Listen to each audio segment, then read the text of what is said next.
السلام علیکم میں ہوں حسام دورانی اور پائلن ٹی وی پہ میں آپ سب کو خوش آمدید کہتا ہوں. ہمارا کچھ ایسے پروگرامز ہیں جو کہ یا ہمارے کچھ ایسے سیگمنٹ ہیں جو کہ ہمارے دوست احباب جو ہے وہ بہت شوق سے ان کو دیکھتے ہیں اور ان پہ کمنٹس بھی کرتے ہیں اور ان کی کچھ فرمائشیں بھی ہوتی ہیں. اور سب سے پہلے تو میں اپنے تمام دوست احباب کا شکریہ ادا کروں گا جنہوں نے کہ ہم میرے پروگرامز کو پسند کیا، میرے چینل کو لائک کیا، سبسکرائب کیا اور ان کی جو پسند جو تھی اس میں ان کی پسند کا خیال رکھنے کے لیے ہر ممکن کوشش جو ہے وہ ہم کریں گے انشاءاللہ. تو اسی سلسلے میں جو ہمیں جو سب سے پہلی جو ایک بہت زیادہ پہلی اور اس کے علاوہ یہ کہ جس کی سب سے زیادہ جو ہمیں جو ڈیمانڈ آ رہی ہے یا ہمیں جو لوگوں کی طرف سے ریکویسٹ ہے وہ یہ ہے کہ ہم ناولز کو یا افسانوں کو جو ہے وہ ان کے لیے ریڈ کریں. تو اس لیے میں نے ان سب کے لیے، دوستوں کے لیے، ان احباب کے لیے ایک جو ہے وہ افسانوں کا میں نے جو ہے انتخاب کیا ہے. اور میرے پاس ایک کتاب ہے جس کا نام ہے نوبل انعام یافتہ ادیبوں کے افسانے، اور اس کا انتخاب و ترجمہ کیا ہے نیر عباس زیدی صاحب کا. یہ بک ہے اور ہم انشاءاللہ میں کوشش کروں گا کہ میں اس بک میں سے ہفتے میں کم از کم 2 دفعہ 2 افسانے جو ہے وہ یہاں سے ریڈ کر کے آپ لوگوں کے ریکارڈ کیے جائیں اور جو کہ چینل کے اوپر اویلیبل ہوں گے، اور جب بھی آپ کو وقت ملے گا آپ آسانی سے ان کو سن سکیں گے. تو ہم اس کو شروع کرتے ہیں.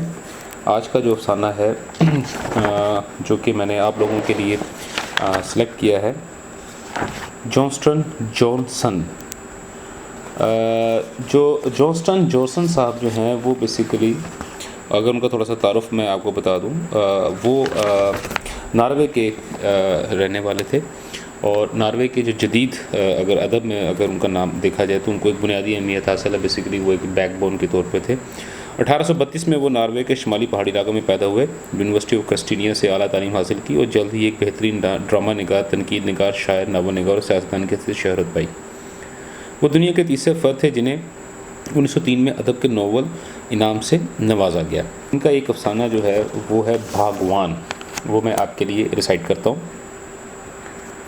وہ شخص جس کی کہانی یہاں بیان کی جا رہی ہے اپنے علاقے کا سب سے رئیس اور صاحب ثروت کاشتکار تھا.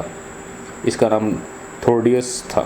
وہ سنجیدہ طبع، طویل القامت اور صحت مند انسان ایک دن پادری کی خدمت میں پیش ہوا اور کہا، میرے ہاں بیٹا پیدا ہوا ہے اور میں اسے بپتسمے کے لیے گرجا گھر لانا چاہتا ہوں. اس کا کیا نام رکھا ہے؟ فن، میرے والد کے نام پہ. چند لوگوں کے نام حوالے کے طور پر درج کیے گئے جو اس حلقے میں رہائش پذیر تھروڈ کے رشتہ داروں میں معزز ترین تھے. پادری نے اس کی طرف دیکھتے ہوئے کہا، کیا کوئی اور بات بھی کرنی ہے؟ تھروڈ ذرا جھجکا اور پھر بولا، مجھے انتہائی خوشی ہوگی اگر میں اپنے بیٹے کا خود بپتسمہ دوں. تو پھر اسے اسی ہفتے کے آخر میں نہ کر لیں، اگلے سنیچر دن کے 12 بجے. کچھ اور بھی کہنا ہے؟ نہیں، کچھ نہیں.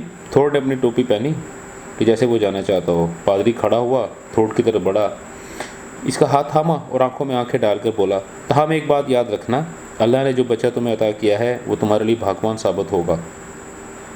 16 سال کا عرصہ گزرنے کے بعد تھروڈ ایک دن پھر اسی پادری کے کمرے میں کھڑا تھا. پادری کو تھروڈ میں کوئی تبدیلی نظر نہیں آئی، لہٰذا وہ تھروڈ سے مخاطب ہوا، تھروڈ، تم اس عمر میں بھی حیران کن حد تک اچھی صحت کے مالک ہو. تھروڈ نے جواب دیا، اس کی وجہ ہے کہ مجھے مسائل کا سامنا نہیں. اس پہ پادری نے کچھ نہیں کہا اور تھروڈ سے پوچھا، آج کیا خوشخبری ہے؟ میں آج اس لیے آیا ہوں کہ کل میرے بیٹے کی چرچ سے کنفرمیشن ہے. تمہارا بیٹا بھاگوان ہے اور تمہارے لیے خوش قسمتی لے کر آئے گا. میں یہ پوچھنا چاہ رہا تھا کہ کل چرچ میں کنفرمیشن کی رسم کے لیے میرے بیٹے کا کون سا نمبر ہے؟ اس کا نمبر پہلا ہی ہوگا. شکریہ، یہ رہے آپ کے $10. پادری نے اپنی نگاہیں تھروڈ پہ جماتے ہوئے کہا، کیا میں آپ کی کوئی اور خدمت کر سکتا ہوں؟ نہیں، اور کچھ نہیں. تھروڈ رخصت ہو گیا. مزید 8 سال بیت گئے. ایک دن پادری کے کمرے کے باہر بہت شور سنائی دیا. بہت سے لوگ اس کے کمرے کی طرف آ رہے تھے اور تھروڈ میں پیش تھا اور وہی سب سے پہلے کمرے میں داخل ہوا. پادری نے اسے دیکھتے ہوئے پہچان لی اور کہا، آج تم خاصے لوگوں کو اپنے ساتھ لائے ہو. میں آج یہاں اس لیے آیا ہوں کہ میرے بیٹے کی شادی کا اعلان کر دیا جائے. وہ کیرن اسٹون لینڈ نامی لڑکی سے شادی کر رہا ہے. لڑکی کا والد مسٹر گڈمن بھی میرے ساتھ ہے. واو, یہ تو ہمارے علاقے کی سب سے مالدار لڑکی ہے. جی ایسا ہی ہے.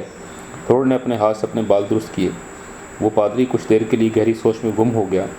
پھر اس نے رجسٹر میں نام درج کیے اور لوگوں کے نیچے دستخط کر دیے. تھوڑ نے پادری کی میز پہ $3 رکھ دیے. پادری نے کہا, صرف $1 ہی کافی ہے. جی مجھے معلوم ہے, لیکن میرا اکلوتا بیٹا ہے اور میں اپنے بیٹے کا ہر کام نہایت خوش اسلوبی سے کرنا چاہتا ہوں. پادری نے وہ رقم اٹھائی اور بولا, یہ تیسرا موقع ہے کہ تم اپنے اس بیٹے کے سلسلے میں یہاں آئے ہو. تھوڑ اپنی چھوٹی ڈائری بند کرتے ہوئے بولا, اب میں اپنے بیٹے کی طرف سے بے فکر ہو گیا ہوں. پھر اس نے پادری سے اجازت چاہی اور تمام لوگ اس کے ساتھ باہر چلے گئے. اس واقعے کے 2 ہفتے بعد ایک دن انتہائی خوشگوار موسم میں وہ باپ بیٹا شادی کی تیاریوں کے سلسلے میں کشتی میں بیٹھے اسٹوڈ لینڈ کے گھر جا رہے تھے. اسٹوڈ لینڈ کا گھر جھیل کے اس پار واقع تھا. یہ سفر کشتی کے ذریعے ہی طے کیا جاتا تھا. بیٹے نے کشتی کے سفر کے دوران کہا, میرا خیال ہے جس سیٹ پہ میں بیٹھا ہوں وہ محفوظ نہیں. اس کے بعد وہ کھڑا ہوا اور اپنی سیٹ درست کرنے لگا. کشتی کا وہ تختہ جس پہ وہ کھڑا تھا اچانک ٹوٹ گیا اور وہ پانی میں جا گرا. وہ اپنے ہاتھ پاؤں مارتا اور چلاتا رہا. باپ نے اپنے بیٹے کی طرف چپو کرتے ہوئے چلا کے کہا, اس چپو کو پکڑ لو. بچنے کی انتہائی کوشش کرنے کے بعد بیٹے کا جسم اکڑنا شروع ہو گیا. ذرا ٹھہرو, اس کا باپ دوبارہ چیخا اور بیٹے کی طرف کشتی کھیلنی شروع کر دی. بیٹے کے ہاتھ پاؤں جواب دے گئے. اس نے باپ کے چہرے پہ آخری نظر ڈالی اور پانی میں ڈوب گیا. تھوڑا سا سوچ بھی نہیں سکتا تھا. اس نے کشتی روک لی اور اسی جگہ نظریں جما دیں جہاں اس کا بیٹا ڈوبا تھا, اس امید کے ساتھ کہ دوبارہ سطح آپ میں نمودار ہو جائے. اس جگہ کچھ بلبلے اٹھے, تھوڑی دیر بعد کچھ اور بلبلے, اور آخر میں ایک بہت بڑا بلبلا کہ جیسے کوئی چیز پھٹ گئی ہو. اس کے بعد جھیل کی سطح شیشے کی مثل ہموار اور چمکدار ہو گئی. لوگوں نے دیکھا کہ تھوڑ مسلسل 3 دن و 3 راتیں بغیر کچھ کھائے پیے اسی جگہ کشتی گھماتا رہا جہاں اس کا بیٹا ڈوبا تھا. وہ اپنے بیٹے کی لاش کے لیے جھیل کو چھان مارنا چاہتا تھا. تیسرے دن عرض صبح اسے اپنے بیٹے کی لاش مل گئی. اس نے وہ لاش اپنے ہاتھوں میں اٹھائی اور اپنے گھر کی طرف چل دیا. اس صحنے کو 1 سال بیت گیا. خزاں کی ایک رات پادری نے اپنے کمرے کے باہر ایک آہٹ محسوس کی. کوئی شخص دروازہ کھولنے کی کوشش کر رہا تھا. پادری اٹھا اور دروازہ کھول دیا. ایک دبلا پتلا دراز قد شخص کمرے میں داخل ہو گیا. اس کی کمر جھکی ہوئی تھی اور بال سفید تھے. پادری نے اسے غور سے دیکھنے کے بعد پہچان لیا. وہ تھوڑ تھا. پادری نے اس کے سامنے آتے ہوئے کہا, تم اتنی رات گئے یہاں؟ ہاں, بہت دیر ہو گئی. یہ کہہ کے تھوڑ کرسی پہ بیٹھ گیا. پادری بھی بیٹھ گیا اور اس کی طرف ایسے دیکھنے لگا جیسے وہ تھوڑ کا منتظر ہو. کچھ دیر کمرے میں خاموشی چھائی رہی.